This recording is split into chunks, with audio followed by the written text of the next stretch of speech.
Hello students. तो आपका स्वागत है काइनेमेटिक्स के नेक्स्ट लेक्चर में। इस लेक्चर में हम लोग डिस्टेंस और डिस्प्लेसमेंट से कुछ थोड़ा और टॉपिक बच गया था, उसी से रिलेटेड हम लोग उसका चर्चा करेंगे। और अगले लेक्चर में होगा तो और भी बहुत सारे सवाल आपके लिए डिस्प्लेसमेंट पे आने वाले हैं। तो इस लेक्चर में हम लोग डिस्टेंस और डिस्प्लेसमेंट से कुछ छोटे छोटे पॉइंट्स हमारे बच गए थे, क्योंकि लेक्चर बहुत ज्यादा लंबा हो चुका था, तो उसी को हम लोग आज डिस्कस करने वाले हैं। तो चलिए देखते हैं वो पॉइंट्स क्या है। तो ये आपका होने वाला है काइनेमेटिक्स का फोर्थ लेक्चर, जो कि आपका चैप्टर मोशन है। इससे पहले मैंने डिस्प्लेसमेंट और डिस्टेंस के बारे में बहुत कुछ डिस्कस कर चुका हूं।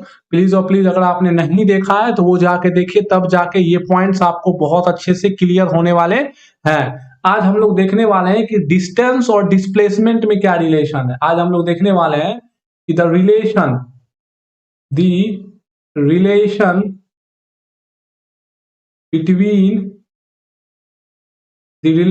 between distance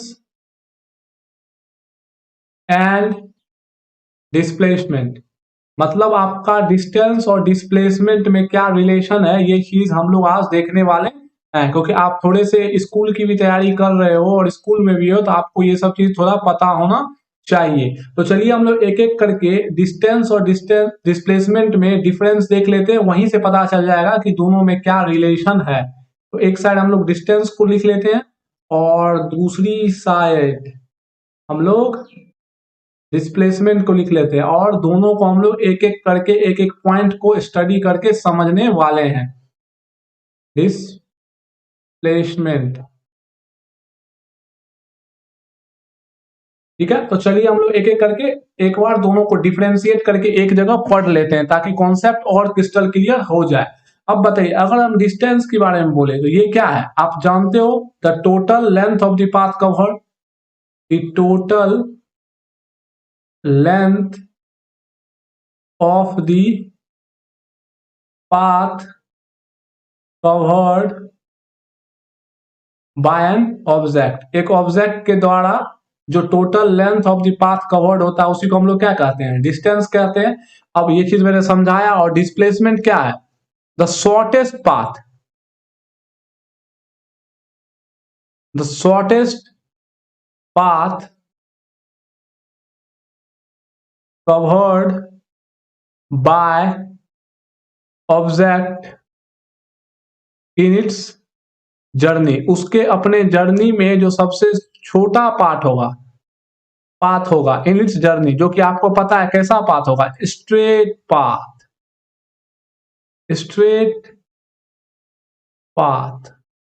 ठीक है। ये चीज आपको पता है। अब बताइए डिस्टेंस क्या होता है हमारा। डिस्टेंस हमारा एक स्केलर क्वांटिटी होता है।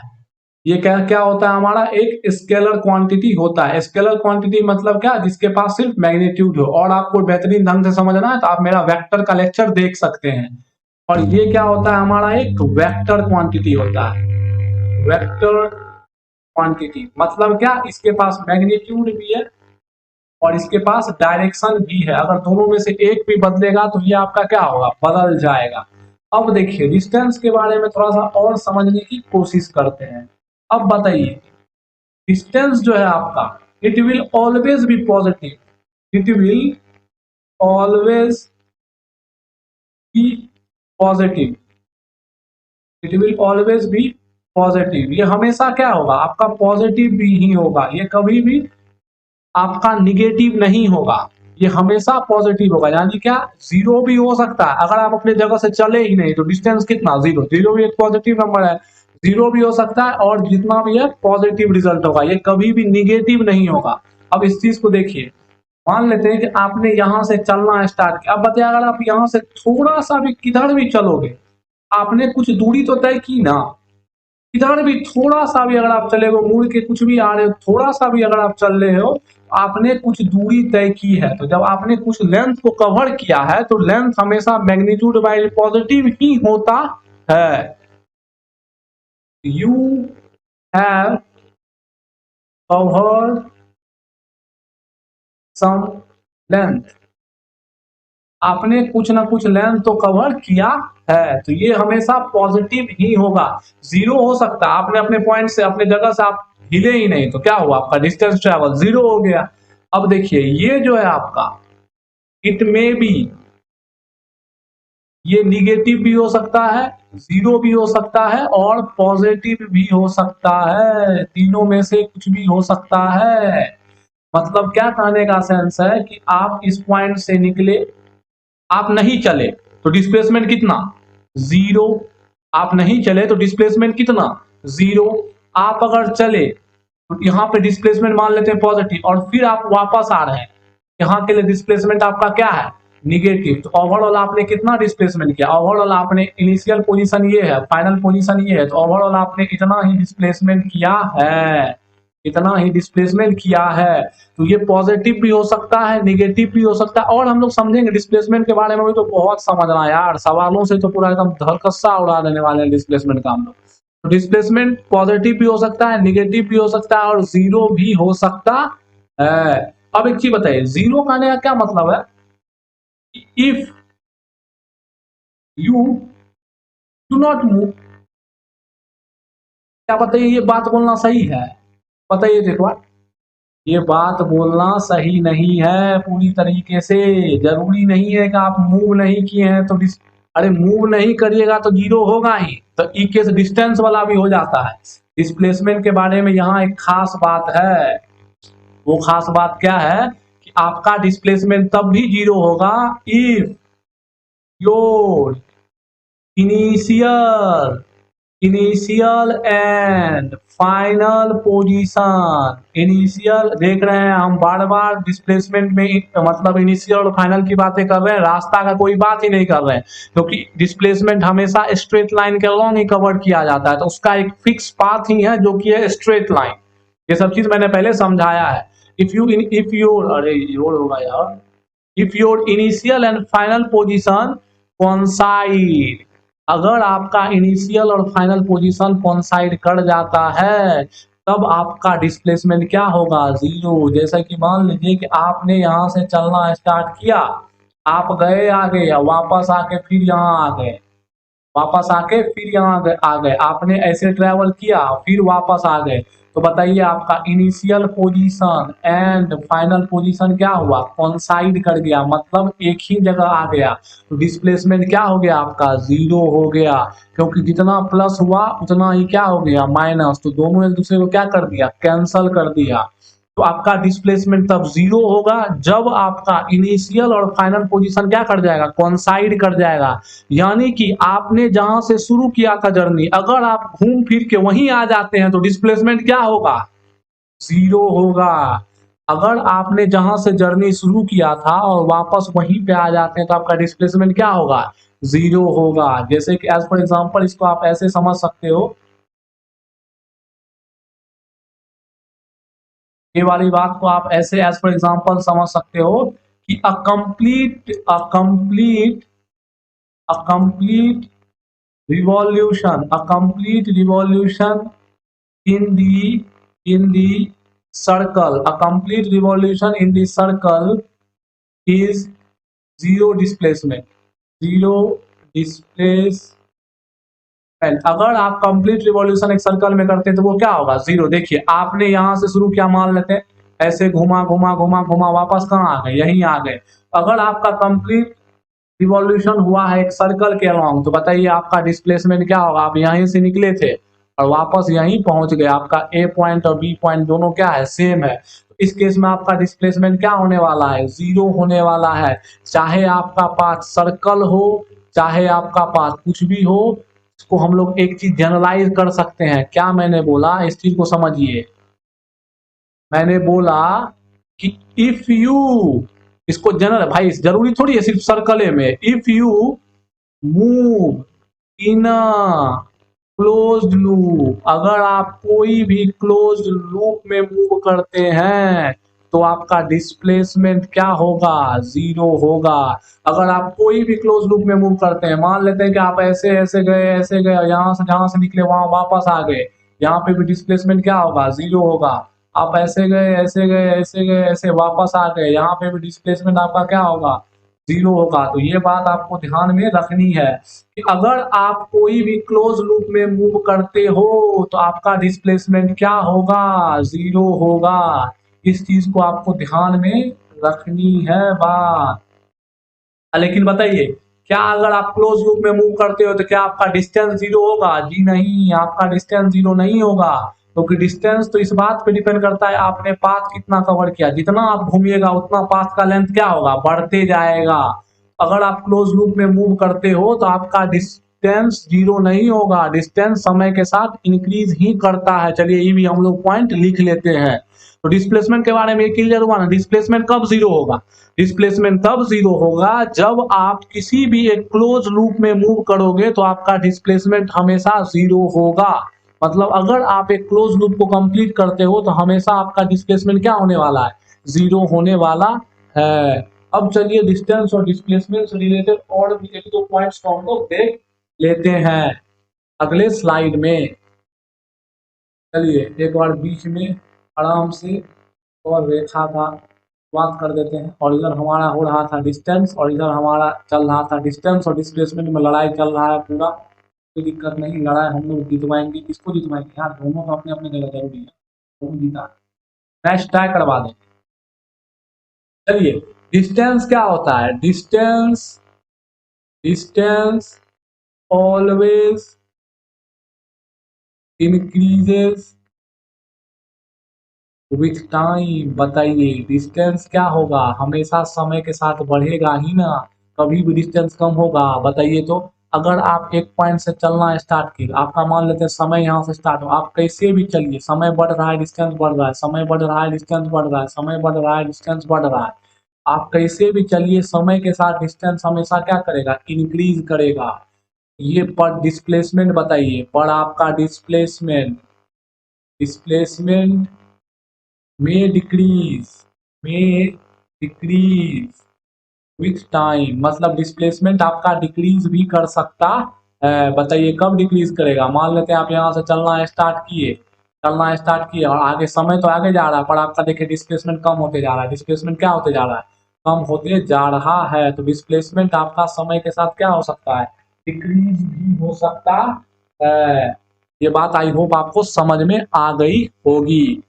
डिस्प्लेसमेंट आपका समय के साथ क्या हो सकता है, डिक्रीज भी हो सकता है, पर डिस्टेंस आपका समय के साथ कभी भी डिक्रीज नहीं होगा। अब एक चीज बताइए, एक चीज जो कि दोनों के लिए, दोनों के बीच में लाया करता है, इसलिए हम लोग इसको नोट में लिख रहे हैं। एक चीज बताइए, अगर मैं डिस्टेंस और डिस्प्लेसमेंट में रिलेशन पूछूं तो बताइए डिस्टेंस बढ़ा कि डिस्प्लेसमेंट बढ़ा? अगर मैं आपसे क्वेश्चन पूछूं कि डिस्टेंस बढ़ा कि डिस्प्लेसमेंट बढ़ा, तो आप एक बात जान लीजिए कि जो आपका डिस्टेंस होता है वो हमेशा बड़ा होगा या तो बराबर होगा इसके डिस्प्लेसमेंट के, जो कि क्या होगा, डिस्प्लेसमेंट के। इसका क्या मतलब हुआ, इसका मतलब हुआ ग्रेटर देन और इक्वल टू, कभी बराबर भी हो सकता है। अब बताइए इसका एग्जांपल हम लोग समझते हैं, मैंने अभी क्या बोला इसको समझते हैं थोड़ा सा। मान लेते हैं कि आप इस पॉइंट से चलना स्टार्ट कर रहे हैं। अब देखिए डिस्टेंस क्या होगा, हमेशा बड़ा होगा डिस्प्लेसमेंट से। एक चीज बताइए, आप ऐसे चले और यहां पहुंच गए। अब बताइए यहां से यहां के बीच में ये आपका क्या हो गया, ये आपका क्या होगा, ये पाथ आपका क्या कहलाएगा, डिस्टेंस कहलाएगा। क्या बताइए, ये डिस्प्लेसमेंट कहलाएगा? नहीं सर, अरे यार डिस्प्लेसमेंट क्या, मैं बड़ा भूल भूल नहीं करनी चाहिए मेरे को। चलिए कोई बात नहीं, बड़े बड़े जंग में ये पूरी बड़ी बड़ी भूल हो जाती है। ये क्या है, डिस्टेंस है आपका। अब बताइए ना, अगर, लेकिन बताइए इस दोनों पॉइंट के बीच का डिस्प्लेसमेंट क्या होगा सर? इस दोनों पॉइंट के बीच का डिस्प्लेसमेंट जो स्ट्रेट लाइन होगा ना सर, वही होगा। तो ये क्या होगा, आपका डिस्प्लेसमेंट होगा। ये क्या होगा आपका, ये होगा डिस्प्लेसमेंट। और आप यहाँ पे देख सकते हैं, अगर मैं डिस्टेंस को x से दिखाऊं और डिस्प्लेसमेंट को d से दिखाऊं तो आप यहाँ साफ साफ देख सकते हैं कि s क्या है, बड़ा है किससे, d से।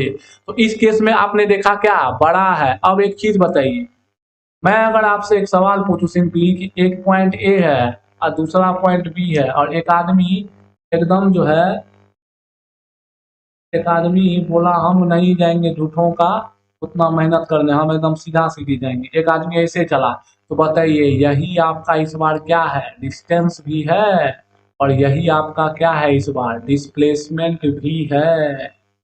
और मैंने कल बताया भी था आपको, डिस्प्लेसमेंट कुछ नहीं होता है, डिस्प्लेसमेंट एक डिस्टेंस का एक भाग है, एक स्पेशल भाग है, जिसमें दो पॉइंट का बीच का जो सबसे शॉर्टेस्ट डिस्टेंस होता है उसको हम लोग क्या कहते हैं, डिस्प्लेसमेंट कहते हैं। चलिए इस बात को भी लिख लेते हैं, the shortest distance, the shortest, देखिए इसमें वर्ड आ रहा है ना डिस्टेंस अपने आप, the shortest distance between two point, between two point is displacement, is displacement. दो पॉइंट के बीच में जो शॉर्टेस्ट डिस्टेंस होता है वही क्या होता है, आपका डिस्प्लेसमेंट होता है। तो बताइए अगर कहीं पे आपके ऑप्शन में ऐसा रहेगा कि डिस्टेंस जो है कह देगा लेस देन डिस्प्लेसमेंट, डिस्प्लेसमेंट, क्या इस बात को आप मानिएगा, बोलिएगा है गलत है काटो। ऐसा भी रहेगा तो मानिएगा नहीं, ये दोनों बात क्या है आपका गलत है। इसमें एक बात सही हो सकता है, कौन सा बात, लेकिन ये चीज नहीं, ये गलत है। यहाँ पे अगर कह देगा कि डिस्टेंस लेस देन और इक्वल टू डिस्प्लेसमेंट, ये गलत है। डिस्टेंस अगर ऐसा रहेगा आपको, डिस्टेंस इक्वल टू डिस्प्लेसमेंट, अगर ऐसा रहेगा, क्या ये ऑप्शन सही हो सकता है, तो बिल्कुल सही हो सकता है। एक ऐसा केस है जहां पे डिस्टेंस किसके बराबर होगा, डिस्प्लेसमेंट के बराबर होगा। पर यहाँ पे आप बोलिएगा सर इसका तो मतलब हुआ ना सर लेस, लेस देन और इक्वल टू, अरे यार यहाँ पे दोनों को सेटिस्फाई करना चाहिए। लेस देन भी हो सकता है, क्या कभी लेस देन हो सकता है, कभी लेस देन हो ही नहीं सकता है। तो यहाँ पे यही इनइक्वालिटी आपका क्या है, गलत है। पता ही अगर यहाँ पे आपसे एक सवाल ऐसे पूछ दिया, distance less than equal to displacement, यहाँ पे आपको क्रॉस कर दिया, तो पता है ये स्टेटमेंट सही और गलत, बोलिए तो ये स्टेटमेंट आपका बिल्कुल सही होगा, क्योंकि इस क्रॉस का मतलब ही है नो। अगर क्रॉस कर दिया है तो ये आपको डराने के लिए ऑप्शन वाला पूछ सकता है, तो इसका मतलब ही है नहीं। मतलब क्या, डिस्टेंस कभी भी डिस्प्लेसमेंट से छोटा नहीं होता है। तो ये भी स्टेटमेंट अगर आपको रहे तो ये भी सही हो सकता है, कोई दिक्कत। तो यहां तक हम लोगों ने डिस्टेंस और डिस्प्लेसमेंट के बारे में बातें देखी, डिफरेंसेस देखी और कुछ कुछ चीज हम लोगों ने देखा। अब जो नेक्स्ट टॉपिक देखिए, अभी हम लोग डिस्टेंस और डिस्प्लेसमेंट को पहले समझ चुके हैं। कुछ कुछ पॉइंट जो कि सटीक आपके कॉपी में लिखा हुआ रहना चाहिए, आपको एग्जाम भी न देना यार, आप फील ले चुके हैं बातों का, आप थोड़ा सा उसको लिख भी लीजिए अच्छे से। और भी हम लोगों ने कुछ कुछ पॉइंट यहाँ पे देखा, कुछ कुछ ये सब आपका एज अ क्वेश्चन ही हो रहा है। वो जो मैंने क्लोज लूप में बताया वो भी एक क्वेश्चन ही पूछा जाता है, ये जो मैं बता रहा हूँ डिस्टेंस डिस्प्लेसमेंट में रिलेशन, ये भी एक क्वेश्चन के रूप में ही आता है। तो लगभग लगभग आपका क्वेश्चन से ही बातें हो रही, ये भी क्वेश्चन के रूप में आता है। ऑप्शन वाले क्वेश्चन में ये सब आएगा कि डिस्प्लेसमेंट क्या समय के साथ घट सकता है, तो बिल्कुल घट सकता है। समय तो हमेशा अपने रफ्तार से बढ़ता है, पर डिस्प्लेसमेंट आपका घट सकता है। तो यहां तक हम लोगों ने डिस्टेंस और डिस्प्लेसमेंट के बारे में डिफरेंसेस देखी, कुछ कुछ सिमिलरिटी देखी और देखी किसके अंदर कौन छिपा है। तो आपने देखा कि डिस्टेंस के अंदर ही कौन छिपा है, डिस्प्लेसमेंट छिपा हुआ है। बात समझ में आ रही है, डिस्टेंस के अंदर ही कौन छिपा हुआ है, डिस्प्लेसमेंट छिपा हुआ है।